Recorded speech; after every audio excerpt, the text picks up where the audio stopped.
This is a CBC podcast. Capelin season is rolling on. In a moment, we're going to explore the idea of donating capelin. But first, some sounds and voices from the beach. On Tuesday, CBC's Gavin Sims went to Topsail Beach. How you guys doing? Good. You catching many capelin? Yeah. Yeah? How many have you gotten so far? We got like a lot. Yeah? Yeah, a lot.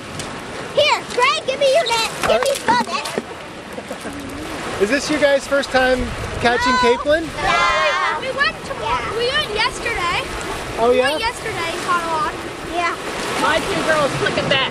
They won't bring them in, they only flick them back. They don't want to hurt the animals. Oh, I see. So, do you guys like the taste of capelin? I never tried. Not that much. Not that much? No. You only like catching them. That one. Imagine, there's like millions of them out there. Like all right there. Put them in. I'll fill up water after. So how will you guys cook up your capelin? Usually I clean them, take the guts out of them, although a lot of people say there's not much guts in them. Yeah. And then we'll roll them in flour and a bit of salt and we'll fry them like that. Classic. Yeah, they're really good. Yeah. So do you come here usually every year? We come and look, but we don't always catch capelin here. We sometimes just come and look. Yeah. Yeah, we've been here a lot of years to see him, but we couldn't, we weren't here at the right time. It's your lucky day. It's our lucky day for sure, especially for him. Yeah. He's really excited that it's his first time ever catching them, so. Yeah. You look like a fellow who knows what he's doing. So that's the tool right there, right? That's the answer, oh yeah. You're probably sure. How would you describe your net? Well, it's a finely cast mesh, and the capelin can't go through it, Right. You can catch a healthy number. Oh yes.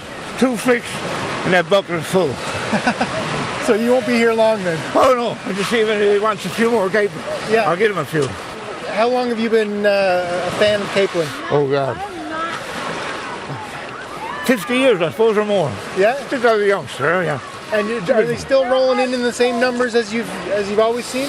Yes, a bit earlier this year. Last year I think they rolled there July the 14th. Okay. So a little bit earlier, A little right? earlier, yeah. Yep.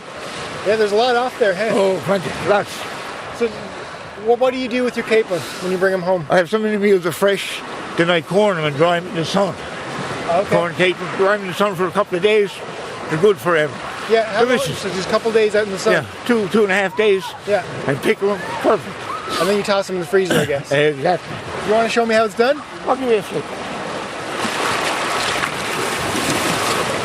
Oh, look at that. How's the water? Is it cold? Very cold. You don't seem to mind? No. Yeah. There's a lot of them. It's just they keep swimming all the way out there. They're really fast. Is that your daughter? Yeah, She's taking a very unorthodox approach to catching capelin. she definitely does, yes. Yeah. What's your name? Ben Seward. Ben, so what brought you down here to the beach today? Actually, we went for a hike around the trail there, and we came back on the beach, and when we came back, we saw all the people here after the capelin. We've been trying to, my daughter's never seen the capelin roll, so when we saw it, we ran over here. So yeah, it's a beautiful day for it, and of course, you can see they're not dressed for in the water, so. She doesn't seem too afraid or No. fazed by it all. No, it's no problem for them. Yeah. They love it. How are you doing with it? Good. Yeah? You got one capelin so far? Yeah. There's a bunch more. They're just rolling in. Yeah, they're so close to shore, hey? Yeah. This one is what I caught.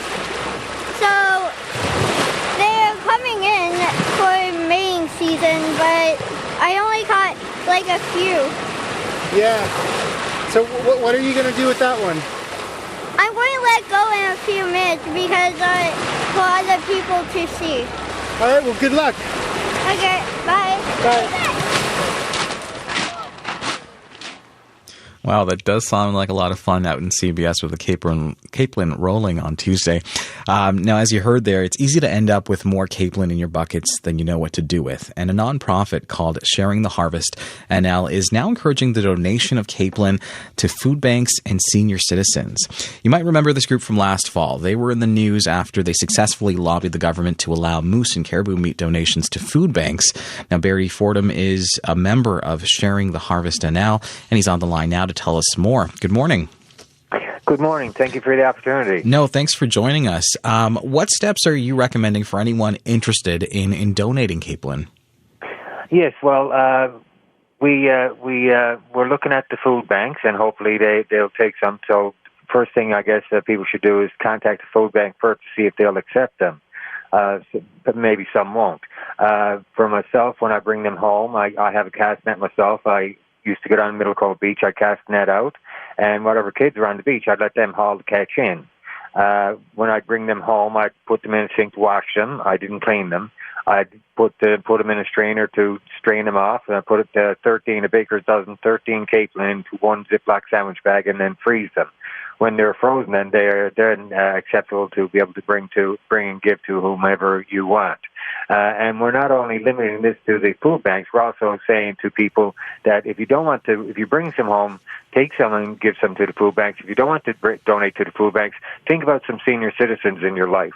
And I'd like to give a shout out to one of our members from the Newfoundland Outdoor Heritage Coalition, Rob Stringer out in Capelin Cove, who yesterday went out and got 24 dozen capelin and gave to a senior citizen home out his way. I think the Sanger Inn.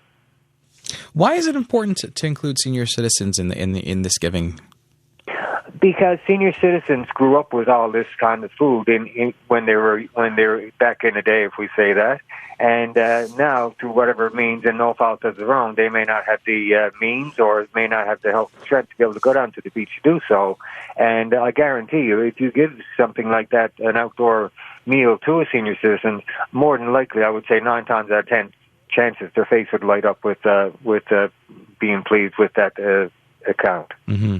You mentioned off the top there, to check in with food banks to make sure that they're accepting it. Can you tell us, have any organizations or food banks expressed interest in receiving those donations so far? Well, yes. Now, we're not collecting and distributing them ourselves through Sharing the Harvest NL. I did talk to one food bank, and that's the Single Parent Association Newfoundland and Labrador, whom we do quite a bit of work with.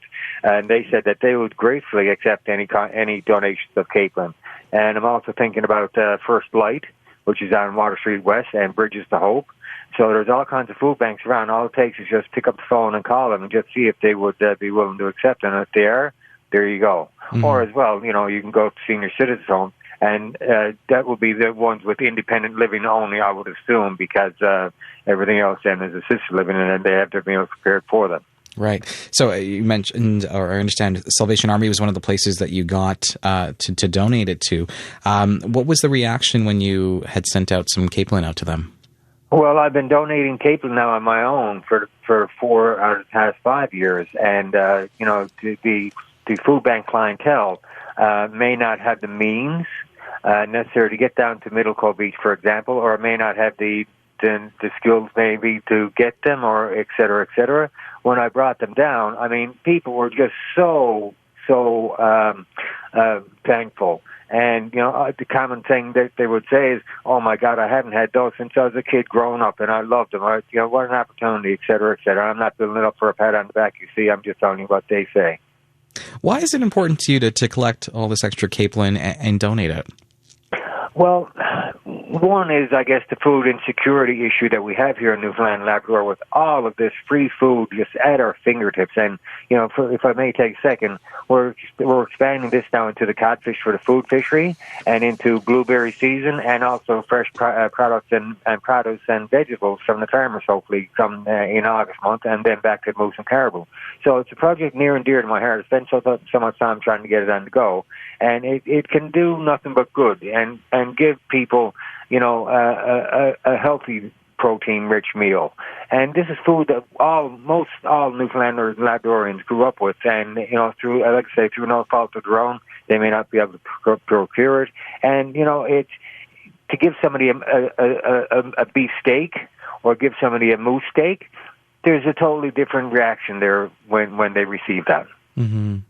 So one question that comes to mind when I think for some people when we're thinking about donating food like this, especially I guess it would be called perishable food or fresh type foods, Yes. is what are some of the liabilities or legal issues that you should consider in doing that? Have you looked into that at all? Yes, that's a very good question. Thank you. First of all, just the legality of it. I spoke with DFO, senior DFO official, contacted mine, and asked him or her of that question. And they said that as long as there is no money exchanged in hands, there is no problem with the legality whatsoever. For liability, which is a big issue, what happens if somebody gets sick? Here in Newfoundland Labrador, we have what's called the Donated Food Act of Newfoundland Labrador, 97, I think. It's very similar to the Good Samaritans Act in the rest of Canada. That is, and it states very clear that no one has or will ever be charged for giving food to somebody else in good faith if they get sick. So, in other words, if I'm just giving the food to you, then there is no liability on me. However, the liability would happen, though, if I am selling it, which we are not, of course. All right. Well, Barry, I want to thank you so much for your time and sharing your giving spirit with us this morning. Well, thank you very much for the opportunity. I appreciate it. And, like I say, to people, hunters, fishers, gatherers of food, wild foods, if you think that you have too much in your deep freeze, now is the time to give it to the food banks or give it away to people instead of waiting until later on when you look down at the bottom of the deep freeze and it's all there and it's free to burn, etc., no good. And unfortunately, sometimes it has to be dumped in the garbage. So this is the program set up to address that issue as well. All right. Thanks so much again for your time. Thank you very much. That was Barry Fordham from Sharing the Harvest NL. For more information, you can always check out their group through Facebook or on their website. For more CBC podcasts, go to cbc.ca/podcasts.